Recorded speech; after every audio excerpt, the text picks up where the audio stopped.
KaraokeBooks. A Connecticut Yankee in King Arthur's Court. Written by Mark Twain. Audiobook. Chapter 21. The Pilgrims. When I did get to bed at last, I was unspeakably tired. The stretching out, and the relaxing of the long tense muscles, how luxurious, how delicious. But that was as far as I could get. Sleep was out of the question for the present. The ripping and tearing and squealing of the nobility up and down the halls and corridors was pandemonium come again, and kept me broad awake. Being awake, my thoughts were busy, of course, and mainly they busied themselves with Sandy's curious delusion. Here she was, as sane a person as the kingdom could produce, and yet, from my point of view, she was acting like a crazy woman. My land, the power of training, of influence, of education. It can bring a body up to believe anything. I had to put myself in Sandy's place to realize that she was not a lunatic. Yes, and put her in mine, to demonstrate how easy it is to seem a lunatic to a person who has not been taught as you have been taught. If I had told Sandy I had seen a wagon, uninfluenced by enchantment, spin along 50 miles an hour, had seen a man, unequipped with magic powers, get into a basket and soar out of sight among the clouds, and had listened, without any necromancer's help, to the conversation of a person who was several hundred miles away, Sandy would not merely have supposed me to be crazy, she would have thought she knew it. Everybody around her believed in enchantments. Nobody had any doubts. To doubt that a castle could be turned into a sty, and its occupants into hogs, would have been the same as my doubting among Connecticut people the actuality of the telephone and its wonders, and in both cases would be absolute proof of a diseased mind, an unsettled reason. Yes, Sandy was sane, that must be admitted. If I also would be sane, to Sandy, I must keep my superstitions about unenchanted and unmiraculous locomotives, balloons, and telephones to myself. Also, I believed that the world was not flat, and hadn't pillars under it to support it, nor a canopy over it to turn off a universe of water that occupied all space above. But as I was the only person in the kingdom afflicted with such impious and criminal opinions, I recognized that it would be good wisdom to keep quiet about this matter, too, if I did not wish to be suddenly shunned and forsaken by everybody as a madman. The next morning Sandy assembled the swine in the dining room and gave them their breakfast, waiting upon them personally and manifesting in every way the deep reverence which the natives of her island, ancient and modern, have always felt for rank, let its outward casket and the mental and moral contents be what they may. I could have eaten with the hogs if I had had birth approaching my lofty official rank, but I hadn't, and so accepted the unavoidable slight and made no complaint.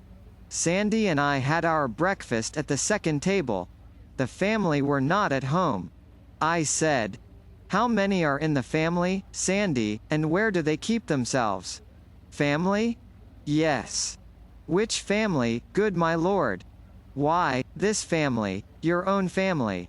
"Sooth to say, I understand you not." "I have no family." "No family? Why, Sandy, isn't this your home?" "Now how indeed might that be?" "I have no home." "Well, then, whose house is this?" "Ah, wit you well I would tell you an I knew myself." "Come, you don't even know these people? Then who invited us here?" "None invited us. We but came, that is all." "Why, woman, this is a most extraordinary performance. The effrontery of it is beyond admiration. We blandly march into a man's house, and cram it full of the only really valuable nobility the sun has yet discovered in the earth, and then it turns out that we don't even know the man's name. How did you ever venture to take this extravagant liberty? I supposed, of course, it was your home. What will the man say? What will he say? Forsooth, what can he say but give thanks? Thanks for what?" Her face was filled with a puzzled surprise. "Verily, thou troublest mine understanding with strange words. Do ye dream that one of his estate is like to have the honor twice in his life to entertain company such as we have brought to grace his house withal? Well, no, when you come to that. No, it's an even bet that this is the first time he has had a treat like this. Then let him be thankful, and manifest the same by grateful speech and due humility. He were a dog, else, and the heir and ancestor of dogs. To my mind, the situation was uncomfortable. It might become more so. It might be a good idea to muster the hogs and move on. So I said, "The day is wasting, Sandy. It is time to get the nobility together and be moving.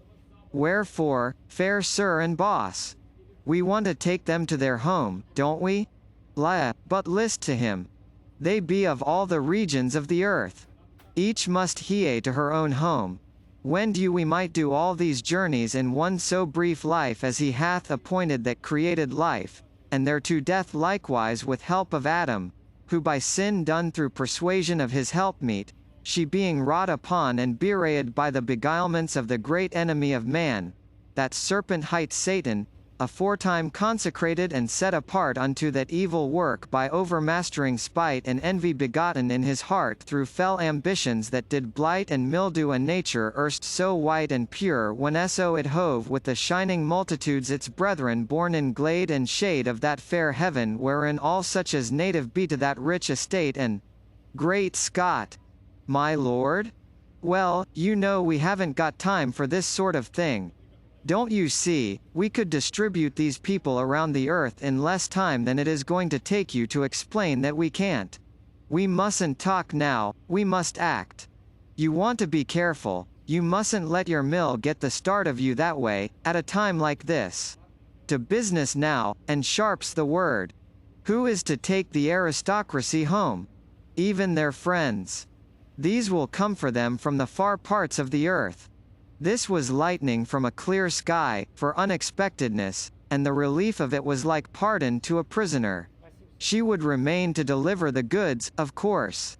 Well, then, Sandy, as our enterprise is handsomely and successfully ended, I will go home and report, and if ever another one, I also am ready, I will go with thee.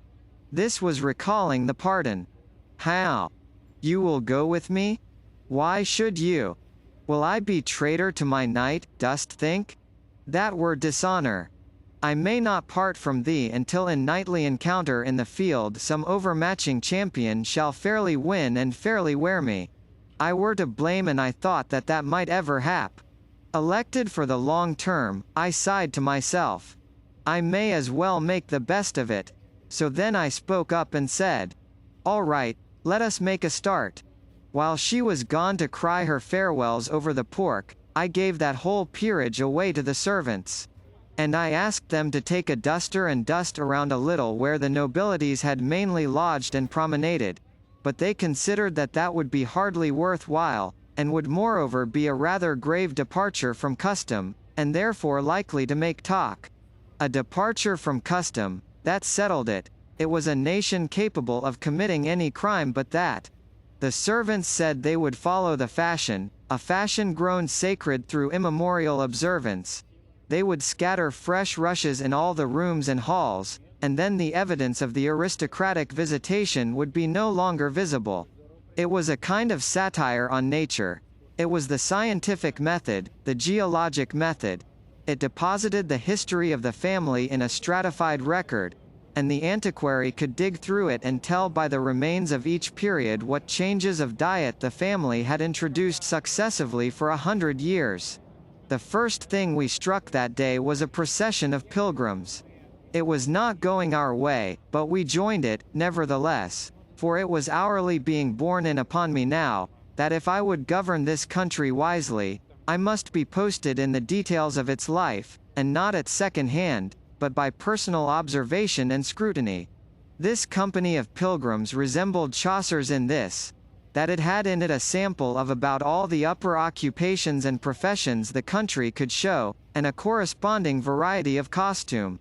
There were young men and old men, young women and old women, lively folk and grave folk.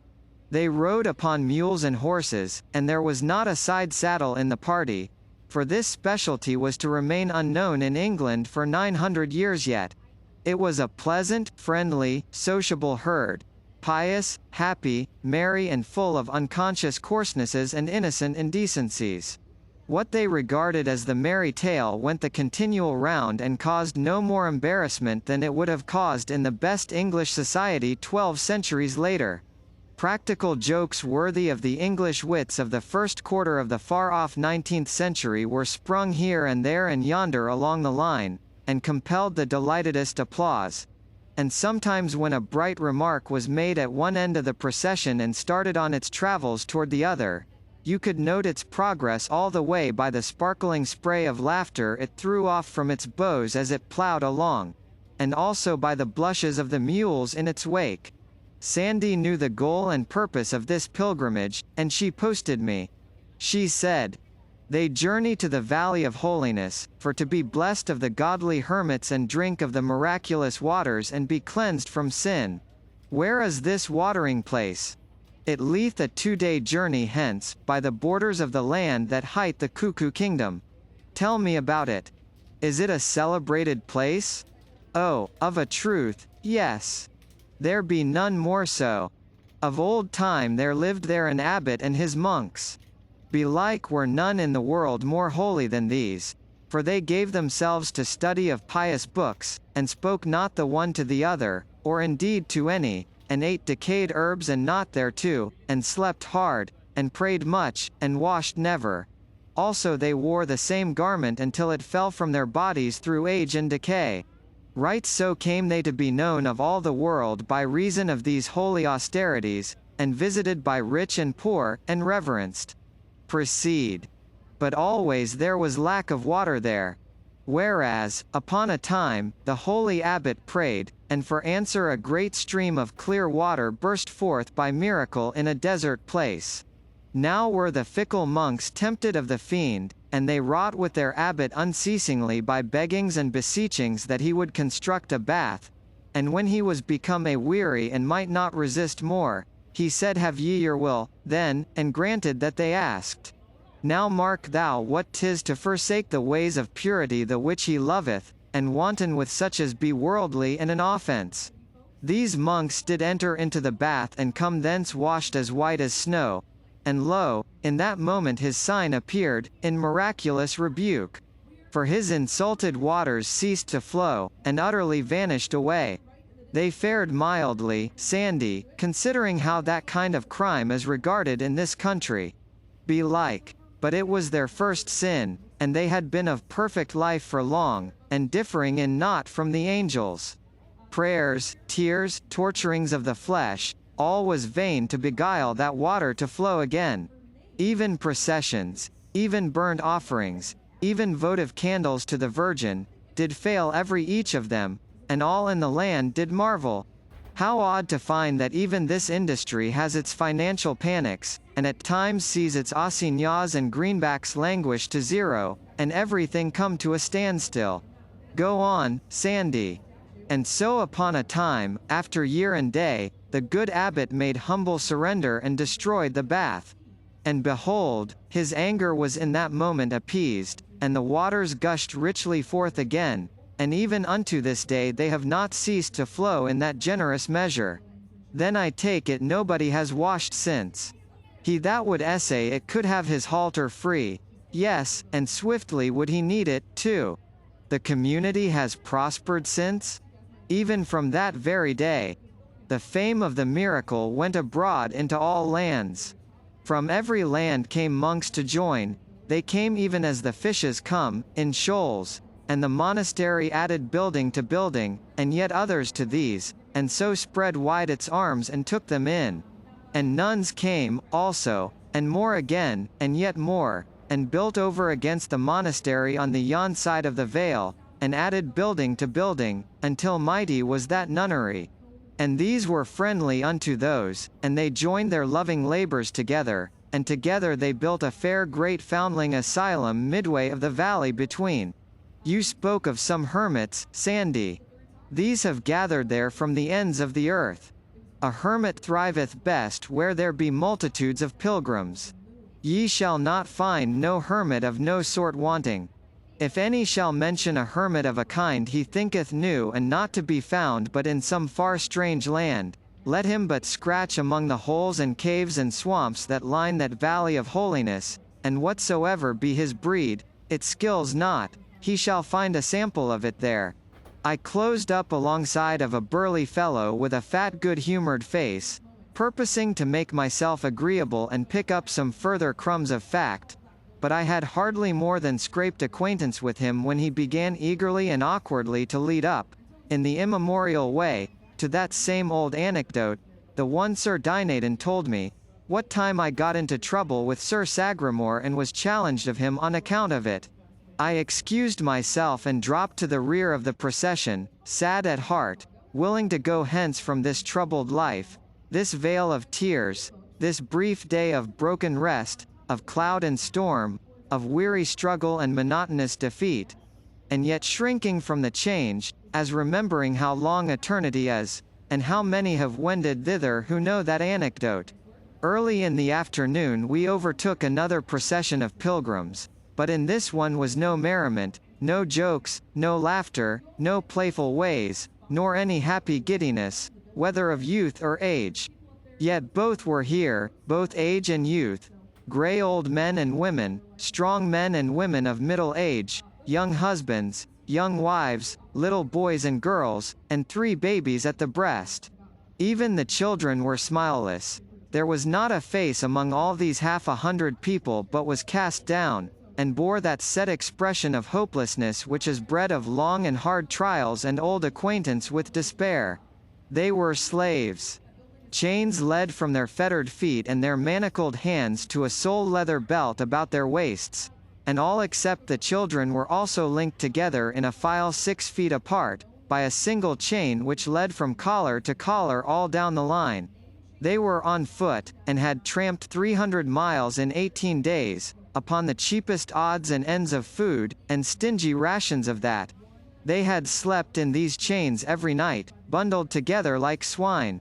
They had upon their bodies some poor rags, but they could not be said to be clothed. Their irons had chafed the skin from their ankles and made sores which were ulcerated and wormy. Their naked feet were torn, and none walked without a limp.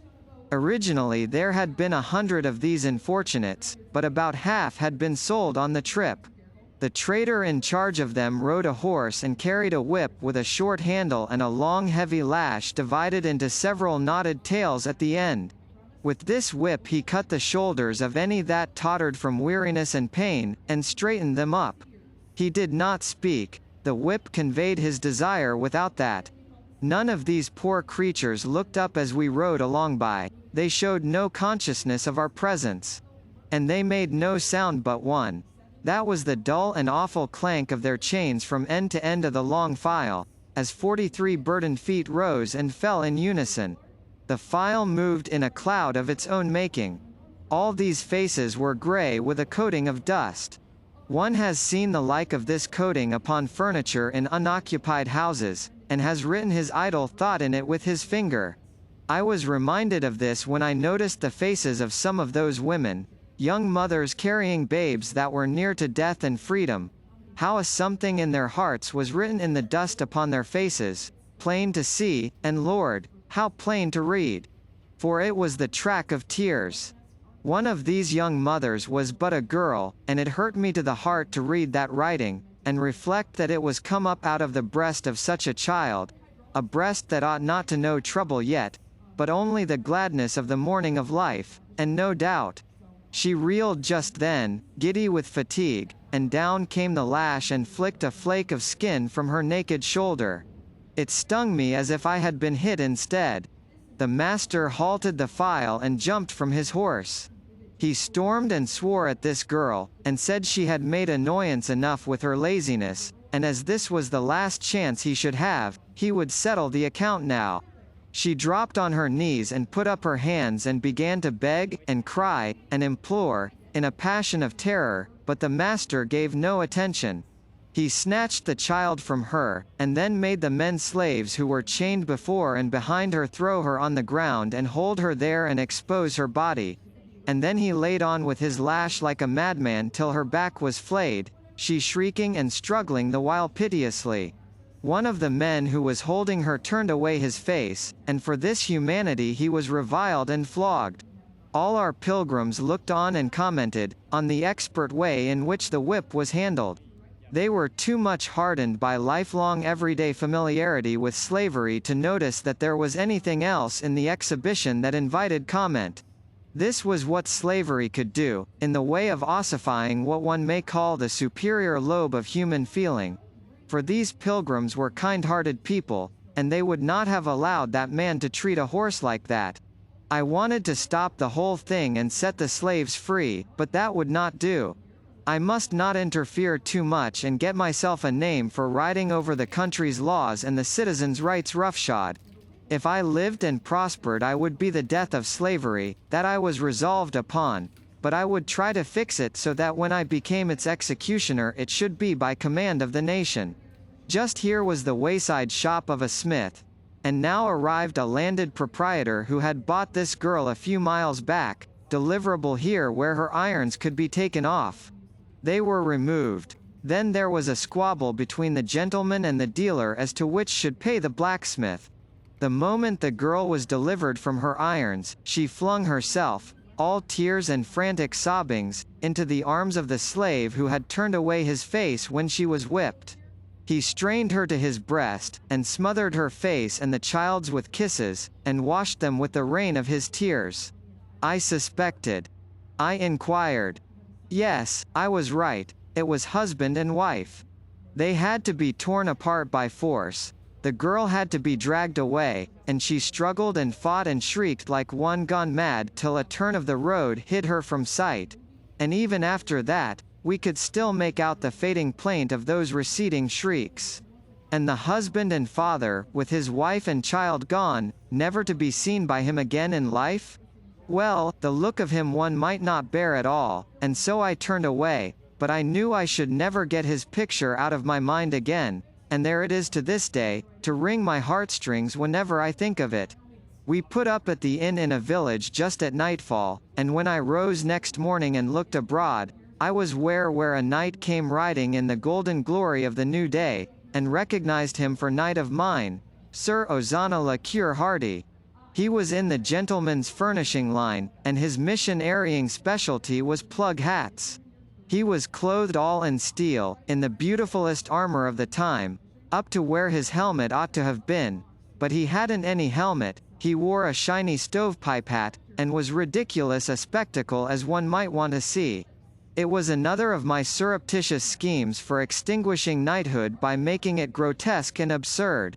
Sir Ozana's saddle was hung about with leather hat boxes, and every time he overcame a wandering knight he swore him into my service and fitted him with a plug and made him wear it. I dressed and ran down to welcome Sir Ozana and get his news. "How is trade?" I asked. "Ye will note that I have but these 4 left, yet were they 16 when I got me from Camelot. Why, you have certainly done nobly, Sir Ozana. Where have you been foraging of late?" "I am but now come from the Valley of Holiness, please you sir. I am pointed for that place myself. Is there anything stirring in the monkery, more than common? By the mass ye may not question it. Give him good feed, boy, and stint it not, and thou valuest thy crown. So get ye lightly to the stable and do even as I bid. Sir, it is parlous news I bring, and, be these pilgrims? Then ye may not do better, good folk, than gather and hear the tale I have to tell, sith it concerneth you, forasmuch as ye go to find that ye will not find, and seek that ye will seek in vain, my life being hostage for my word, and my word and message being these, namely, that a hap has happened whereof the like has not been seen no more but once this 200 years, which was the first and last time that that said misfortune strake the holy valley in that form by commandment of the Most High, where to by reasons just and causes thereunto contributing, wherein the matter, the miraculous fount hath ceased to flow. This shout burst from 20 pilgrim mouths at once. Ye say well, good people. I was verging to it, even when ye spake. Has somebody been washing again? Nay, it is suspected, but none believe it. It is thought to be some other sin, but none wit what. How are they feeling about the calamity? None may describe it in words. The fount is these 9 days dry. The prayers that did begin then, and the lamentations in sackcloth and ashes, and the holy processions, none of these have ceased nor night nor day. And so the monks and the nuns and the foundlings be all exhausted, and do hang up prayers writ upon parchment, sith that no strength is left in man to lift up voice. And at last they sent for thee, Sir Boss, to try magic and enchantment, and if you could not come, then was the messenger to fetch Merlin, and he is there these 3 days now, and saith he will fetch that water though he burst the globe and wreck its kingdoms to accomplish it. And right bravely doth he work his magic and call upon his hellions to hie them hither and help, but not a whiff of moisture hath he started yet, even so much as might qualify as mist upon a copper mirror, and ye count not the barrel of sweat he sweateth betwixt sun and sun over the dire labours of his task. And if ye breakfast was ready. As soon as it was over I showed to Sir Ozana these words which I had written on the inside of his hat: Chemical Department, Laboratory Extension, Section G. PXXP. Send 2 of first size, 2 of no. 3, and 6 of no. 4, together with the proper complementary details, and 2 of my trained assistants. And I said, now get you to Camelot as fast as you can fly, brave knight, and show the writing to Clarence, and tell him to have these required matters in the Valley of Holiness with all possible dispatch. I will well, Sir Boss, and he was off. KaraokeBooks.